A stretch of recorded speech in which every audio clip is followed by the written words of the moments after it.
Hi, today we're gonna cook an authentic Ilonggo dish, KBL, KADYOS Baboy, Langka.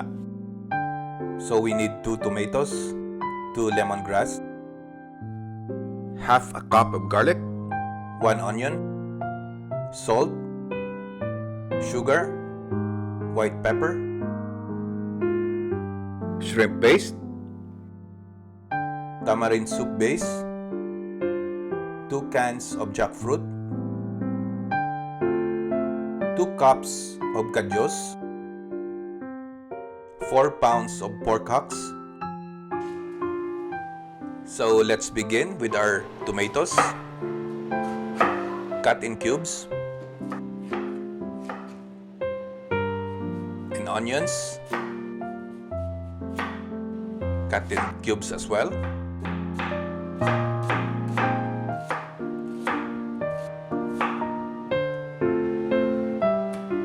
Mince the garlic.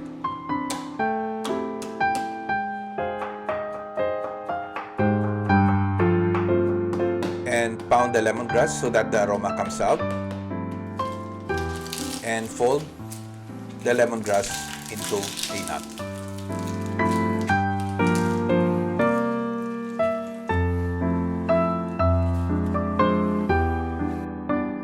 Put the fire on high. Oil. Saute the garlic.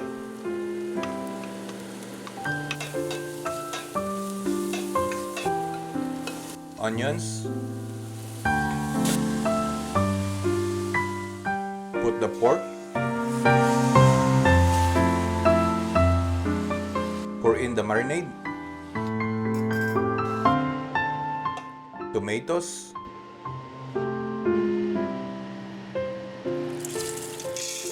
KADYOS. Mix.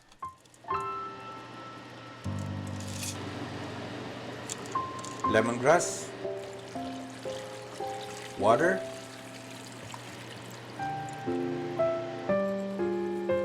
Salt. 2 tablespoons of shrimp paste.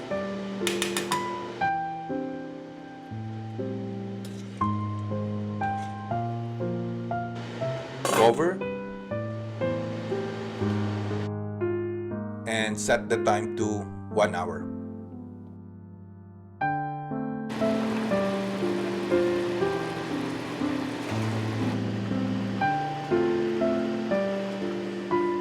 So after 30 minutes, add in the jackfruit, white pepper,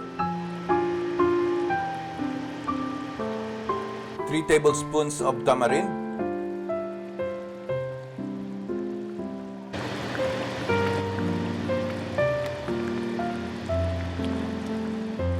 mix well,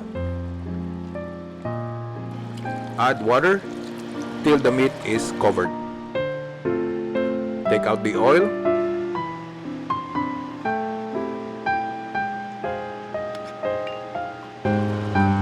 Cover and add 30 minutes. So we're done. So after 30 minutes, we're ready to plate. And one more thing, we just hit 100 subscribers. I would just like to say salamat gid. And if you haven't subscribed yet, please subscribe to our channel because more Pinoy foods are coming your way. Thank you.